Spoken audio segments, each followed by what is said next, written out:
নমস্কার, আমার চ্যানেলে সকলকে স্বাগত। সরস্বতী পুজোর দিন সকাল সকাল উঠে স্নান সেরে নিলাম, তারপর পুজোর জোগাড় করলাম।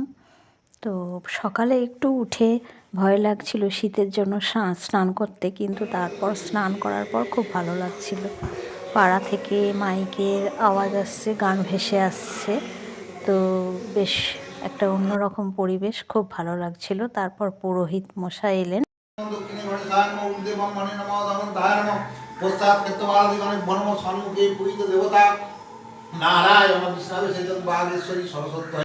উনি খুব সুন্দর করে পুজো করেছেন, খুব ভালো লাগছিল। আমরা সবাই মিলে একসাথে বসে মায়ের কাছে অঞ্জলি দিলাম।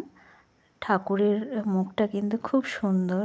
তো আমি এই ঠাকুরেরই পুজো করি প্রত্যেক বছর, বিসর্জন দিই না। তো সকালে ছেলে মেয়েদের তুলতে একটু চাপ হয়েছিল, কিছুতেই উঠতে চাইনি, এত সকাল উঠে আবার স্নান করা, শীত লাগছে।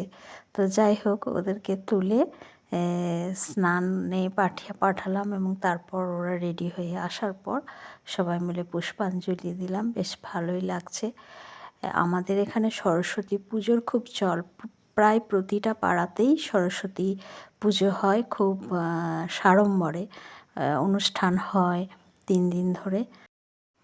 এটা আমাদের পাড়ার পুজো, খুব সুন্দর হয়েছে প্যান্ডেলটা, আর ঠাকুরের মূর্তি তো ভীষণ ভালো হয়েছে, খুব ভালো লাগছে। তো সন্ধেবেলা পাড়ায় গেলাম, আরতির সাথে সাথে আমাদের এখানে বাচ্চাদের অনুষ্ঠান হচ্ছিল, তো অনুষ্ঠানও খানিকক্ষণ দেখলাম।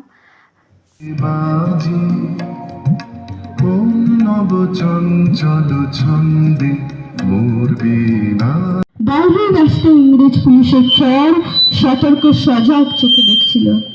তার সব সতর্কতাকে বুদ্ধ বানিয়ে তুমি তখন অন্ধ।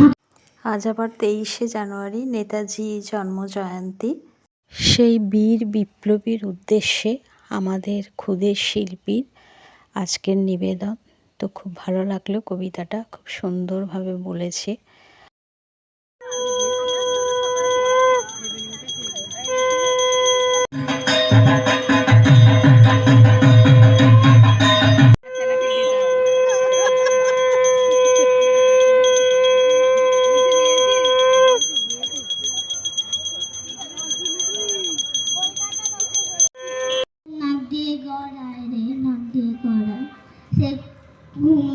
সকালবেলা হাত পা গাছে বসে। এটা 3rd দিন, বিসর্জনের দিন আজকে। মায়ের যাওয়া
সবাই মিলে সিঁদুর খেললাম।